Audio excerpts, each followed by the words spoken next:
இப்போ வந்து இந்த பக்கமே பார்த்தோம், தென் மாவட்டம் கொங்குலாம் பார்த்தோம். எனவே இப்போ தருமபுரி எப்படி இருக்கும்? மாம்பழத்துக்கு பேர் போன ஊர்களில் தருமபுரி மாவட்டம் ஒன்று. தொழிற்சாலைகள்லாம் நிறைய இருக்கக்கூடிய இடங்கள். எனவே தருமபுரி மாவட்டத்தில் 5 தொகுதிகள் இருக்கிறது. நேரடியாக தொகுதிகளுக்கு தருமபுரி, அரூர், பாலக்கோடு, பாப்பிரெட்டிப்பட்டி, பெண்ணாகரம் இது ஒரு மிக முக்கியமான இடங்களில் ஒன்று.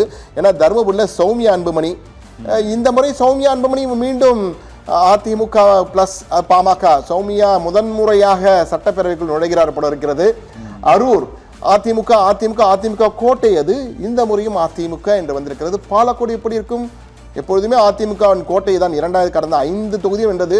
பாப்பிரெட்டிப்பட்டியா மாற்றம் இருக்குமா? இல்லை அங்கு திமுக மாற்றம் இருக்கிறது. பாப்பிரெட்டிப்பட்டியிலே மாற்றம். பழனியப்பன் வருகிறார் நிச்சயமாக. பெண்ணாகரம் எப்படி இருக்கு? பெண்ணாகரமும் திமுக கடந்த முறை 5 அதிமுக, இந்த முறை மாற்றம். காங்கிரஸ் வருகிறது பெண்ணாகரத்திலே.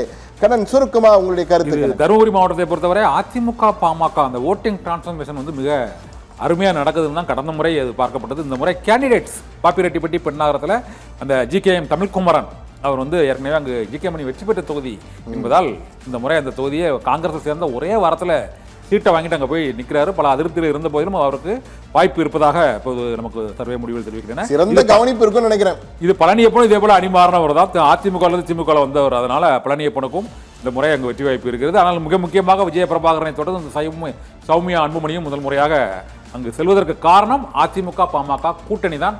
அங்கு டாக்டர் ராமதாஸ் ஃபேக்டர் பெரிய அளவில் ஒர்க் அவுட் ஆகலை என்பது இந்த 2 இடத்துல இருந்து நமக்கு தெரிய வருது. கண்ணன், இப்போ வந்து மிக முக்கியமான மாவட்டங்களை ஒரு மாவட்டத்தை பார்க்க போகிறோம் கண்ணன்.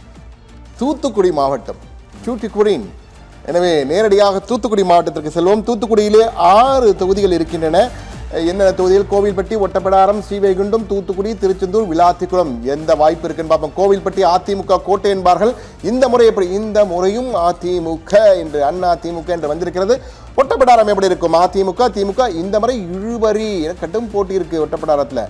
ஸ்ரீவைகுண்டம் அதிமுக திமுக இந்த முறையும் திமுக பிளஸ் காங்கிரஸ் வருகிறது. எனவே ஊர்வசி அமிர்தராஜ் சில பல எதிர்ப்புகள் இருந்தாலும் தொடர்ந்து அவருக்கு அங்கு செல்வாக்கு மிகுந்தவராக இருப்பதால் அவர் மீண்டும் தன்னுடைய இடத்தை தக்க வைத்துக் கொள்வார் என்பதுதான் நம்முடைய வெற்றி வாய்ப்பு கணக்கிலே வந்திருக்கிறது. தூத்துக்குடி எப்படி இருக்கும்? திமுக இந்த முறை அமைச்சர் தொகுதி. எனவே மீண்டும் கீதா ஜீவன் வெற்றி பெற வாய்ப்பு என்று வந்திருக்கிறது. திருச்செந்தூர் திமுக இது ஒரு அமைச்சர் தொகுதி. அனிதா ராதாகிருஷ்ணனும் வருவார் திமுக என்று வந்திருக்கிறது. விளாத்திக்குளத்தில் மாற்றம் இருக்குமா? இல்லை, இந்த முறையும் திமுக என்றுதான் வந்திருக்கிறது. மார்க்கண்டேயன் தான் என்று வந்திருக்கிறது.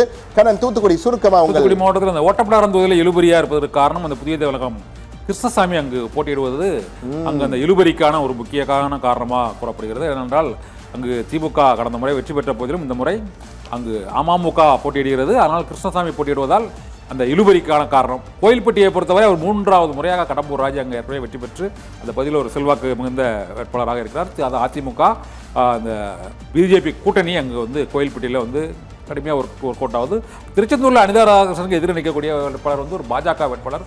முதல் முறையாக அது இந்த திருவண்ணாமலையில் ஏவா இவ்வளவு எடுத்து நிற்கிற மாதிரி தான் இங்கே அனிதா ராதாகிருஷ்ணன் இருந்து பாஜக போட்டியிடுவதும் அதனால் அவருக்கு அது ஈஸி வின்னா முடிந்து போகுது. இதனால் தூத்துக்குடி மாவட்டத்தில் வந்து கனிமொழி பொறுப்பில் இருக்கக்கூடிய மாவட்டம். 2 அமைச்சர்கள் கீதா ஜீவன், அனிதா ராதாகிருஷ்ணன் இருக்கக்கூடிய சூழ்நிலையில் அந்த கடைசி நேரத்தில் இழுபறியில் கூட அவங்க வந்து முந்துவதற்கான வாய்ப்புகள் இருக்குது. சமூகம்